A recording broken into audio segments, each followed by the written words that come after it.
My best friend showed up at our doorstep a month ago and told my husband to take responsibility for your child or start paying child support, but my husband's reaction and explanation are making me question who to trust. My 33F best friend since elementary school, who I'll call Alice, passed away in February from cancer. She had a 2-year-old daughter who went into the custody of her mom after she passed away, who I'll call Alexis. Last month Alexis showed up on our doorstep unannounced, telling my husband, 36M, that he needs to take responsibility for his child and either take custody or start finally paying child support. She says that Alice had told her when her daughter was born who the father was, but didn't want anything to do with him. To answer the inevitable, Alice was a traveling nurse and made a lot of money, which is the only reason I can think of why she didn't go for child support. During this conversation my husband had the worst panic attack he's ever had, so we had to end the conversation before I could get more details. My husband's story is, I don't even know. He said that Alice's daughter is probably his, but that it isn't what I think. Almost 3 years ago we threw a large housewarming party as we just moved into our dream home, after I finally finished residency and was set to make real money for once. Alice was in town and set to be at the party, but I was called into work before she got there. I didn't get back till after 3 a.m., party was winding down, my husband was passed out upstairs, and Alice had already left the party, which at the time I did find strange as we hadn't seen each other in months. My husband claims he woke up in the middle of the night to Alice on top of him, but he passed out again before he could say anything. He claims he never told me because he was worried I wouldn't believe him, which I don't know if I do. He showed me some texts he sent his best friend the next day asking for his advice about him thinking someone raped him, but if he cheated he could have had that conversation as evidence, especially since he never said Alice specifically. Ever since the party he has been very distant from Alice, and after she had her daughter he would even find excuses not to be around the house when she would visit at all. I don't know if that's because he cheated, or if Alice did actually rape him and this was his trauma response. Honestly guys, I don't know what to do. I've known Alice since we were children and she had never come across as that kind of person. But I've also known my husband for over a decade and he's not once ever given the inclination of a cheater. He's an attractive guy and I've seen the looks he gets at the gym and he's never even given more than a glance. What the hell should I do? How do I figure out what the truth is here when Alice isn't even around to defend herself? She never even implied she liked my husband, let alone want to sleep with him. I told my husband he needs to get a DNA test before anything is decided on the child's part, but in the meantime he needs to move out while I think about what I'm going to do here. Update 1. After talking with you, I've come to the realization that my husband is being truthful. My best friend raped him. Several people pointed out that with Alice not liking my husband, if it was an affair, she would have told me when she was dying, if only to separate us. You're absolutely right. I was there, in the room while she passed. I held her hands for days, we talked about so much. If it was just an affair, she would have told me. But if she raped my husband, she wouldn't have said a word. That's the type of thing horrible people take to the grave. I've also come to the realization that I made a terrible mistake asking my husband to leave for a few days while I gather my thoughts. Not to make excuses, but losing my best friend to cancer, a long cancer fight at that, was brutal. To say that I was devastated wouldn't do it justice. That it happened only 6 months ago, I'm still feeling it every day. Not only have I lost her, but now I've lost the good memories, an entire lifetime's worth. It was impossible for me to look at him and not also see her, and be struck with the horror and realization of that loss all over again.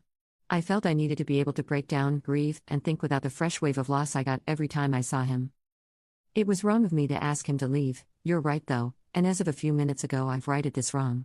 I called my husband, I apologized, told him I believe him, and begged him to come home. He'll be here in half an hour at most, and I'm going to support my husband the way I know he would have supported me. You've helped me realize not only that I was wrong and being stupid at that, but that I was hurting the person that needed me the most. I was selfish. I have no idea what we're going to do as far as the potential daughter is concerned, but I can assure you we'll deal with it together. It's going to take a lot of time, and probably a lot of therapy, to grieve this new loss. I feel numb now, as though I'll never cry again. My best friend raped my husband, which means she was no friend of mine. She flaunted it, coming to my house, sitting with me, and gabbing. She brought her child here, trying to rub it in his face, right in front of me. She tortured the man I loved, and I was an unknowing party to it.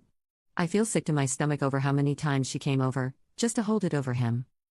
I'm honestly at a loss on how to make that up to him. If you all have any ideas, please feel free to give them to me. I think I'll need all the help I can get. Tomorrow I'm going to take a leave of absence from work, just until we can figure out our next steps, and we can get our heads on straight. Thank you everyone. Update 2. This update isn't likely to answer any of your questions, only present a few more. My reaction to ask him for space to think, in retrospect, was wrong, but at the time I didn't know what to think. Again, it was a mistake to ask him to leave, and I did rectify that in the end. Now, for the update.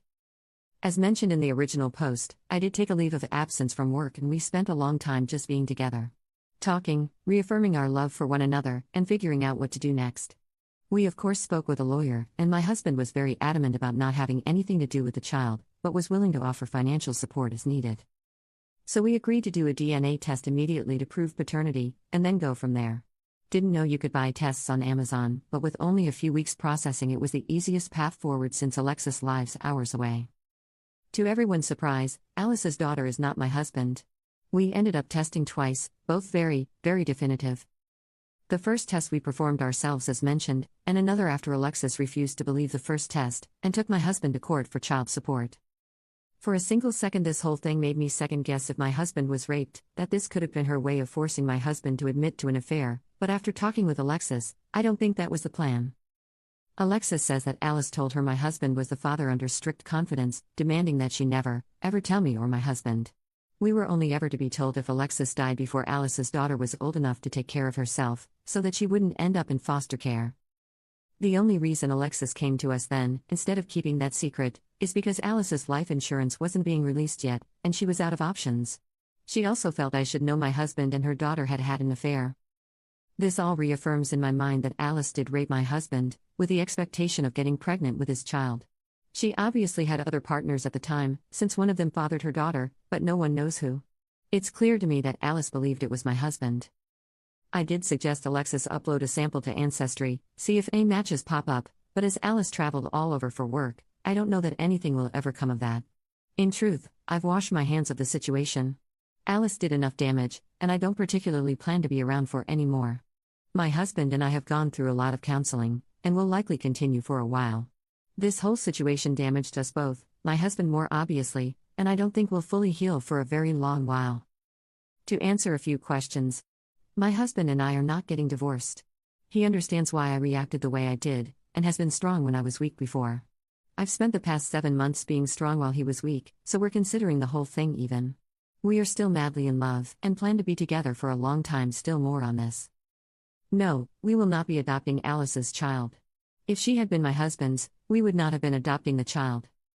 Ultimately, I thank Reddit for setting me straight. There was a massive outpouring of support and corrective advice. To say I got a slap in the face would be a descriptive but apt way to put it. I needed it then, and I thank you for it. To say that you may have saved my marriage is an understatement. I do, however, have some good news. During my leave of absence, while my husband and I rediscovered what makes us love each other the most, I got pregnant. We're expecting our first baby, a girl, in a little over 3 months, and my husband and I are ecstatic.